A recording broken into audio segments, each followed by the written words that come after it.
Hello learners, welcome to banking solutions. कैसे हैं आप सभी? आशा करता हूं आप सभी बहुत ही अच्छे होंगे।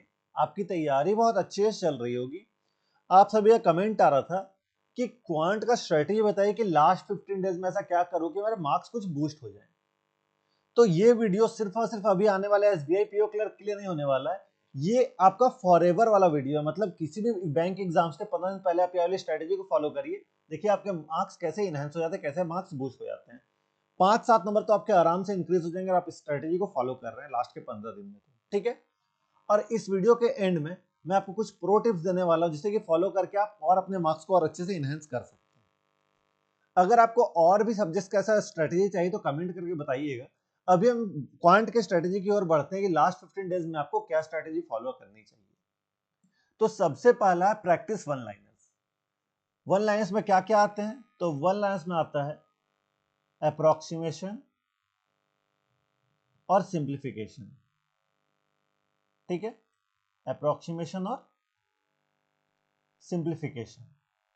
इसके आपको कम से कम, मैं कम से कम बोल रहा हूं कि 50 क्वेश्चंस लगाने हैं पर डे। आप इससे ज्यादा भी लगा सकते हैं, 100 क्वेश्चन अगर लगा पा रहे तो बहुत ही बढ़िया, लेकिन कम से कम 50 क्वेश्चंस पर डे आपको लगाना ही लगाना होगा। ठीक है। इसके बाद आपको क्वाड्रेटिक इक्वेशन के ज्यादा नहीं, बस 30 क्वेश्चंस पर डे लगाने हैं। और नंबर सीरीज में मिसिंग नंबर सीरीज और रॉन्ग नंबर सीरीज, इन दोनों के ही 30 क्वेश्चंस लगाने हैं। 30 मिसिंग के, 30 रॉन्ग सीरीज के आपको लगाने हैं। ठीक है। तो ये तीन चीज आपको करना है हर रोज। एग्जाम के पहले पहले 15 दिन पहले आपको हर रोज ये चीज करनी ही करनी है। एक दिन भी आपको मिस नहीं करना है। इससे आपका कैलकुलेशन का स्पीड बूस्ट होगा, क्वेश्चन अटेम्प्ट करने का स्पीड बूस्ट होगा। ठीक है। तो इस वाली ट्रिक को आपको करना है 15 दिन तक आपको ये फॉलो करना है। उसके बाद अगला है कैलकुलेशन प्रैक्टिस का। ठीक है। कैलकुलेशन प्रैक्टिस आपको किस तरह से करना है? तो आपको पेन और कॉपी साइड कर देना है। पेन और कॉपी का आपको यूज करना ही नहीं है। आपको ज्यादा से ज्यादा कैलकुलेशन अपने माइंड में करना है। ठीक है। सारा कैलकुलेशन आप कोशिश करिए माइंड में करने का।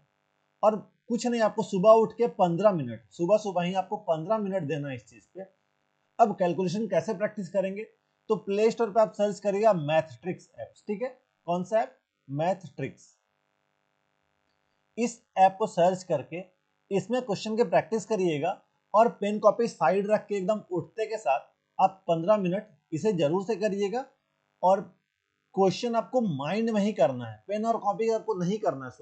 शुरू में हो सकता है कि आपको टाइम ज्यादा लगे क्वेश्चन सॉल्व करने में, लेकिन जैसे ही 3-4-5 दिन होगा ना, आप जो क्वेश्चन पहले 15 मिनट में, मान लीजिए कि आप 20 क्वेश्चन कर रहे थे ना, तो अब आपका 15 मिनट में 40-50 क्वेश्चन होने लगेगा।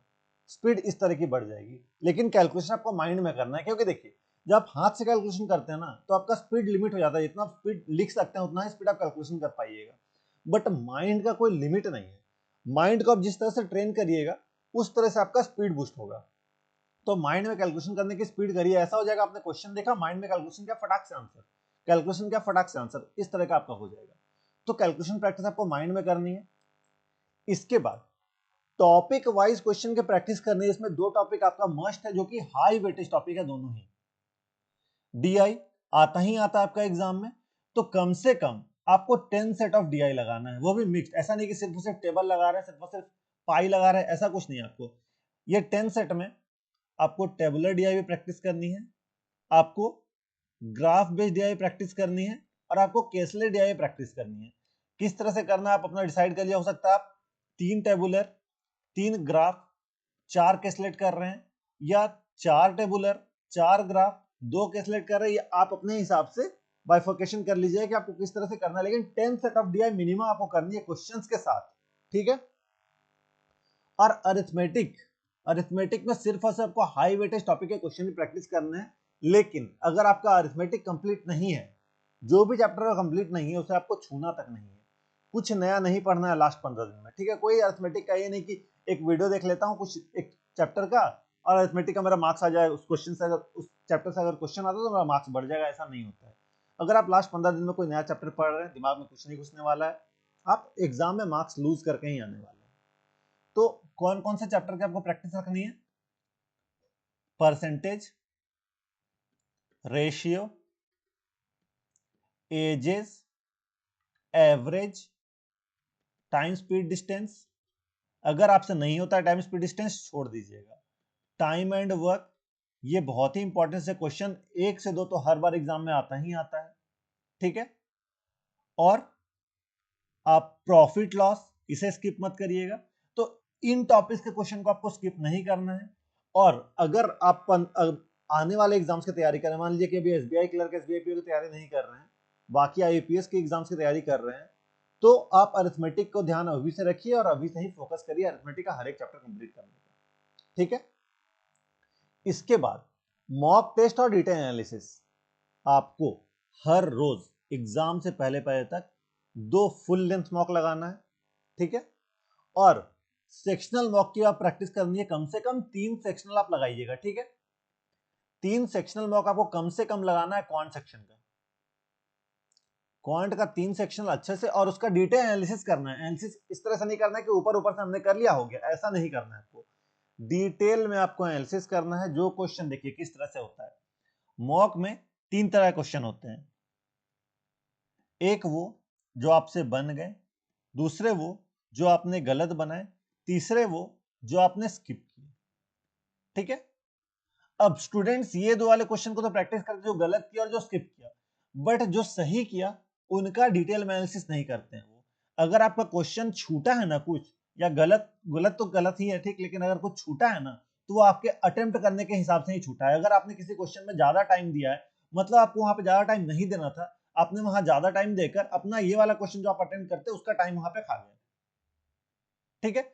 तो आपको अच्छे से उस क्वेश्चन के भी एनालिसिस करनी है जिसमें आपने अटेम्प्ट करके ज्यादा टाइम दिया है, ठीक है। ज्यादा टाइम अगर आपने किसी क्वेश्चन को दिया है तो उसे भी आपको एनालाइज करना है, कम टाइम में आपको करना है कि उस क्वेश्चन को ऐसा प्रैक्टिस करना है कि वो टॉपिक जो आपको आ रहा है उसे कम से कम समय में आप कैसे करें, ठीक है। तो इस तरह से आप प्रैक्टिस करके लास्ट 15 दिन में अपना मार्क्स इनहेंस कर सकते हैं।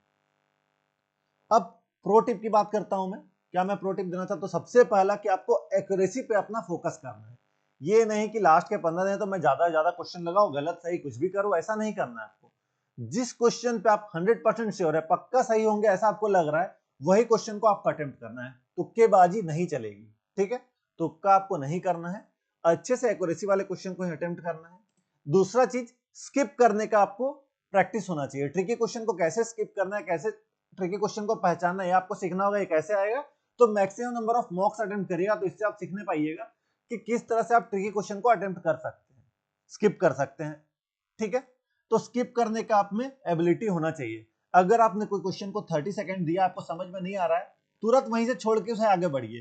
10 सेकंड 15 सेकंड में आपको समझ में आने लगा धीरे धीरे कि क्वेश्चन मेरे हिसाब का नहीं है, मेरे कैपेबिलिटी से बाहर का, इसे मैं स्किप करूंगा, ठीक है। तो स्किप करने का आपको हैबिट होना चाहिए, स्किप करने का आपको सेंस डेवलप करना होगा, वो मॉक से ही आएगा। और लाइट रिवीजन रखना है आपको लास्ट के 2 दिन में। देखिए 15 दिन हुआ ना, तो उसमें आपको लास्ट का 2 दिन में लाइट रिवीजन करना है। कैसे, तो जो क्वेश्चन आपने अटेम्प्ट किया उसमें मान लीजिए कोई फॉर्मूला बेस्ड क्वेश्चन है, तो उसको आपको रिवाइज करना है। जो क्वेश्चन आपने गलत किया था उसे आप देख लीजिए कि क्या आपका था कि आपने गलत किया, उस वाले कॉन्सेप्ट को आपको एक बार रिवाइज कर लेना है। ज्यादा डीप में नहीं करना है, बस ऊपर ऊपर से देखना है क्यों आपने गलत किया था उस चीज को, ठीक है। अब देखिए अगला चीज क्या है कि लास्ट एक आपको क्या स्ट्रेटेजी रखना है। जो आपका लास्ट 15वां दिन होगा ना, 15th डे, उस दिन आपको क्या करना है कि अगले दिन आपका एग्जाम है, तो ये 15वें डे पे आपको क्या करना है, ये 15वें डे पे आपको क्या करना है, यहाँ पे सबसे पहला चीज आपको एक इजी लेवल का, मतलब प्रीवियस ईयर मॉक लगाना है, ठीक है, जो कि इजी लेवल रहा है। इससे क्या होगा कि आपके मार्क्स अच्छे आएंगे, ठीक है। मार्क्स ज्यादा आएगा तो आपका कॉन्फिडेंस हाई रहेगा। आपको अपना कॉन्फिडेंस बूस्ट करने के लिए प्रीवियस ईयर मॉक लगाना है, इजी लेवल का कोई मॉक लगा लेना है, ठीक है। और दूसरा चीज क्या करना है आपको, दूसरा चीज लास्ट का दिन आपको 6 से 7 घंटे का अच्छे से नींद लेना है। ये नहीं कि कल एग्जाम है तो आज मैं रात भर जाकर पढ़ रहा हूँ, ऐसा आपको कुछ नहीं करना है। अच्छे से 7-8 घंटे का आपको नींद लेना है और फ्रेश फील करके अगले एग्जाम देना। अगर मान लीजिए कि आपका next day second shift, third shift या फोर्थ शिफ्ट में एग्जाम है, तो उस दिन आपको कुछ नहीं पढ़ना है, ठीक है। एक दिन पहले तो शाम में आपको, अगर फर्स्ट शिफ्ट में एग्जाम है तो शाम से ही आपको कुछ नहीं पढ़ना है, ठीक है। इन स्ट्रेटेजी को आप फॉलो करिएगा, देखिएगा आपका एग्जाम में मार्क्स बहुत ही अच्छा आने वाला है। कैसा लगा आपको स्ट्रेटेजी, कमेंट करके जरूर बताइएगा। और अगर आप चाहते हैं कुछ और ऐड करना, कि अगर यहाँ पे मैं मुझसे कुछ छूटा तो कमेंट करके वो आप ऐड करिएगा, मैं आपके कमेंट को पिन कर दूंगा, जितना भी सबसे बढ़िया रहेगा कमेंट, ठीक है। और आपको नेक्स्ट किस टॉपिक पे वीडियो चाहिए कमेंट करके जरूर बताइएगा। अगर आपको मेरे एफर्ट्स अच्छे लगे इस वीडियो को लाइक करें, अपने दोस्तों के साथ शेयर करते ताकि वीडियो का फायदा हो सके, ज्यादा लोग तक शेयर करते कि ज्यादा लोग तक वीडियो पहुंच सके। मेरे चैनल को सब्सक्राइब करते कि आने वाले वीडियो नोटिफिकेशन आपको मिलती रहे। जस्ट आपको यहाँ क्लिक करना है, यहाँ क्लिक करके आप सब्सक्राइब कर सकते हैं। सब्सक्राइब करके मुझे सपोर्ट करें, आपके सब्सक्राइब करने से मुझे मोटिवेशन मिलती है। सब्सक्राइब करके मुझे सपोर्ट करें। आपको आपका आने वाले एग्जाम्स के लिए all the best. Thank you.